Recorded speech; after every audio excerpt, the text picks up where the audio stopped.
బిల్స్కి మాత్రమే. At the same time ఈరోజు ధరణిలో జరిగినటువంటి కుంభకోణంలో 2 లక్షల కోట్ల రూపాయల ధరణిలో జరిగినటువంటి కుంభకోణంలో దీంట్లో కూడా నాకు అనుమానాలు ఉన్నాయి. ఆ రకంగా మీరు అన్నట్టు 30-40% అంటున్నారు, వాళ్ళతో నెగోషియేట్ చేస్తున్నారేమో అని మీరు అన్న తర్వాత నాకు కూడా ఆలోచన వస్తుంది. ఎవరితో నెగోషియేట్ చేస్తున్నారు అన్నారు 40%. అదే ఈరోజు ఏదైతే 2 లక్షల కోట్ల కుంభకోణం జరిగింది అన్నారో ధరణిలా, నిజంగానే 40% తీసుకున్నారు కాంగ్రెస్ నేతలు. కాబట్టి లోపాయికార ఒప్పందంతోనే బీఆర్ఎస్ కానివ్వండి కాంగ్రెస్ సైలెంట్గా ఉంది, యాక్షన్ తీసుకోకుండా. నిజంగానే 40% తీసుకున్నారా కాంగ్రెస్ వాళ్ళు? నేను అదే చెప్తా ఉన్నాను. 2 లక్షల కోట్ల రూపాయల కుంభకోణం అంటే దాదాపు 80,000 కోట్లు. ఇంత స్పష్టంగా ఇన్ని లక్షల ఎకరాల ల్యాండ్ రికార్డ్స్ నుంచి మాయమైపోయినటువంటి తరుణంలో ఇన్ని లక్షల ఎకరాల భూమి ఈరోజు అన్యాక్రాంతమైనటువంటి సమయంలో మరి ఇన్ని లక్షల కోట్ల రూపాయలు దీంట్లో ట్రాన్సాక్షన్ అయినటువంటి సందర్భంలో ఎందుకు ఈ ప్రభుత్వం చర్య తీసుకుంటలేదు అని అంటే, గతంలో కర్ణాటకలో మాదిరిగా ఇక్కడ కూడా వాళ్ళను దాన్ని అడ్డం పెట్టుకొని నెగోసియేషన్ ఏమైనా జరుపుతున్నారా, ఇక్కడ కూడా 30-40% ఏమైనా నెగోసియేషన్ కోసము వీళ్ళు ప్లాన్ చేస్తూ ఉన్నారా అని అనుమానాలు మాకు ఖచ్చితంగా ఉన్నాయి. కర్ణాటకలో జరిగిందని అనుకుంటున్నారా 30% అనేది? మీ ప్రభుత్వమే ఉండే అప్పుడు. అదే ఇప్పుడు ఈ ప్రభుత్వం మీద మీరు కర్ణాటకలో జరిగినట్టు అని అంటున్నారు కాబట్టి కర్ణాటకలో ఈ ప్రభుత్వం ఇప్పుడు ఉన్నటువంటి కాంగ్రెస్ ప్రభుత్వం మీద ఆరోపణలు ఉన్నాయి. ఎవరి మీద? ఉప ముఖ్యమంత్రి మీద ఆరోపణలు ఉన్నాయి.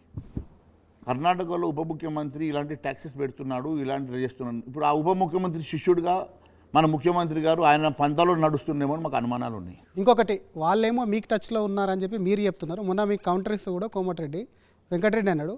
మీరు కోమటిరెడ్డి వెంకటరెడ్డి దగ్గరికి వెళ్ళి మంత్రి పదవి ఇస్తే ఖచ్చితంగా పార్టీలోకి వస్తా అని చెప్పి బ్రతిమలాడిందని అని చెప్పి ఆయన మీ మీద ఆరోపణలు చేస్తున్నారు. ఏ విధంగా చూడండి, ఒక విషయం చెప్పన్నా, ఇప్పుడు ఆయన మీద ఆరోపణలు వచ్చిన తర్వాత ఆయన ఏం మాట్లాడినా కూడా, ఒకవేళ మహేశ్వర్ రెడ్డికి అటువంటి ఆలోచన ఉంటే కోమటిరెడ్డితో నెగోషియేట్ చేస్తారా ఎవరైనా? ఒకటే ఏం చెప్తా ఉన్నాను, మహేశ్వర్ రెడ్డి అనే వ్యక్తి క్రెడిబిలిటీ ఉన్నటువంటి వ్యక్తి. ఆయన 10 సంవత్సరాలు అధికారంలో లేకున్నా కాంగ్రెస్ పార్టీలో ఉండి కాంగ్రెస్ పార్టీ జెండా మోసి ఆయన కష్టాలలో కూడా కాంగ్రెస్ పార్టీని తట్టుకొని నిలబడ్డాడు.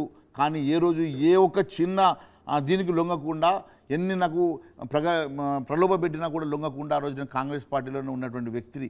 నేను ఈరోజు నిర్ణయం తీసుకొని భారతీయ జనతా పార్టీకి వస్తే, నేను భారతీయ జనతా పార్టీ నాకు అన్ని రకాలుగా ఆదుకున్నది, పార్టీ టికెట్ ఇచ్చింది, గెలిపించుకున్నది, ఎల్పీ లీడర్ని చేసింది. ఈరోజు ఇంతకన్నా ఏ ఒక్క పార్టీ కూడా ఎవరిని ప్రలోభ పెట్టారా? ఆ రోజు కోమటిరెడ్డిని ప్రలోభ పెట్టారా? ఎవరు? మీరు అన్నారు కదా ఆ రోజు ఎంత ప్రలోభ పెట్టినా మిమ్మల్ని.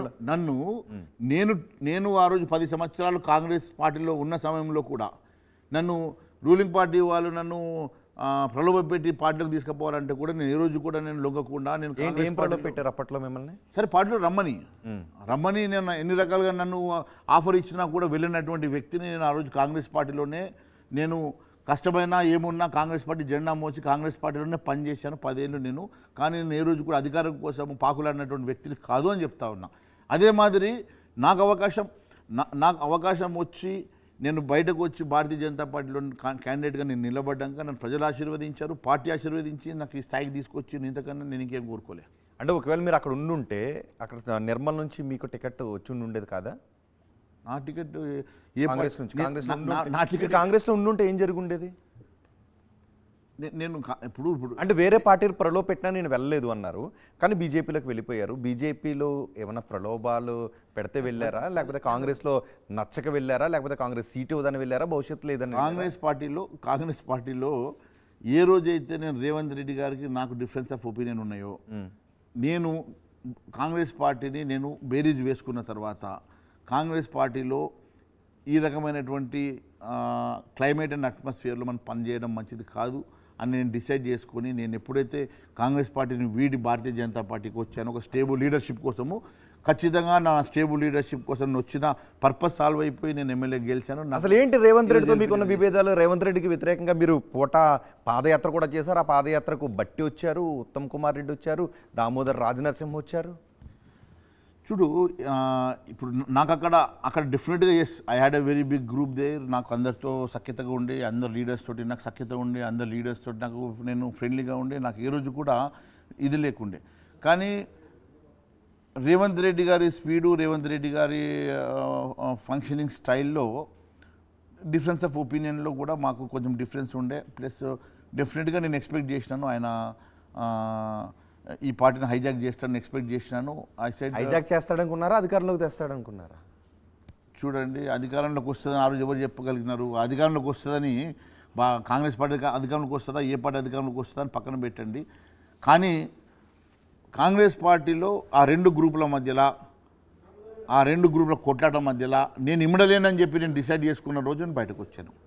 నేను బయటకు వచ్చిన రోజు చాలా స్పష్టంగా చెప్పి బయటకు వచ్చిన, భారతీయ జనతా పార్టీ నన్ను ఆదరించింది, టికెట్ ఇచ్చింది, గెలిపించుకున్నది, ప్రజలు ఆశీర్వదించారు, నన్ను ఇలా ఎల్పీ లీడర్ చేసింది. నేను చాలా సంతోషంగా భారతీయ జనతా పార్టీలో ఈరోజు చాలా సంతోషంగా ఉన్నాను. అండ్ భారతీయ జనతా పార్టీ అధికారంలోకి వచ్చే వరకు 6 నిమిషాలు కృషి చేయడానికి సిద్ధంగా ఉన్నాను. ఇప్పుడు కాంగ్రెస్ పార్టీని కూల్చాలని ఎందుకు అనిపిస్తుంది? రేవంత్ రెడ్డి మీద కోపంతోనా, లేకపోతే కూల్చాలని ఎవరన్నారు సార్? మీరు ఎందుకు సబ్జెక్ట్ మీరు ఈ రకంగా మీరు సబ్జెక్ట్ ని దయచేసి డివేట్ చేయండి. ఒకసారి అయితే పొన్నం ప్రభాకర్ ఏమన్నారో చూడండి. ఆయన నేనన్నా చెప్పాలి, పొన్నం ప్రభాకర్ ఏమన్నారు? నేనేమన్నా చెప్పాలి కదా. పొన్నం ప్రభాకర్ గారు ఎందుకు? మీరు కూడా మీ వెర్షన్ తీసుకున్నారు సార్. పొన్నం ప్రభాకర్ ఏమన్నారు చూద్దాం. కాంగ్రెస్ టచ్ చేసి చూడవాలండి. ప్రజలతో ఎన్నికబడ్డ ప్రజాపాలన, ఎన్నికై 100 రోజుల్లోనే అనేక కార్యక్రమాలు తీసుకొని పోతున్న ప్రభుత్వం, చాదరైతే ప్రజల దగ్గరకు 10 సంవత్సరాల్లో మేము ఏం చేసిన, కేంద్రం నుంచి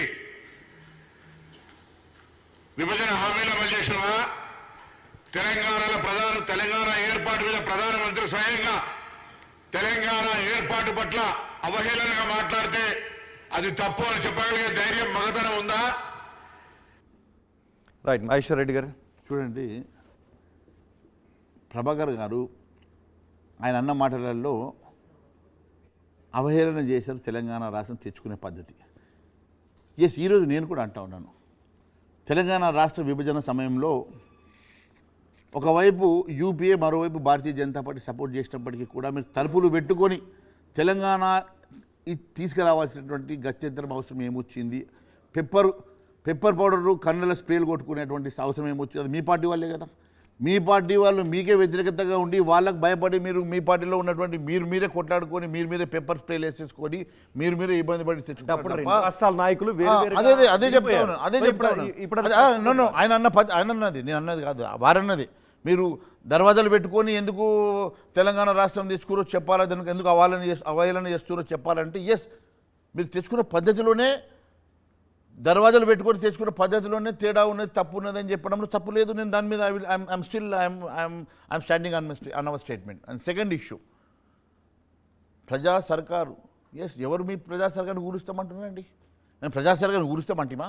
ప్రజా సర్కారు ఊరిపోవాలని కోరుకుంటామా? లేకుంటే మిమ్మల్ని వద్దంటిమా?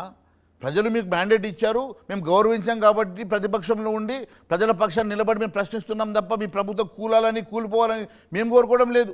మీ పార్టీలో ఉన్నటువంటి మీ మంత్రుల్లో, మీ ఎమ్మెల్యేలో, మీ పార్టీలో ఉన్న వాళ్ళే మిమ్మల్ని ఎప్పుడు కూలుస్తారో ఉన్న అభద్రతా భావం మీకున్నది.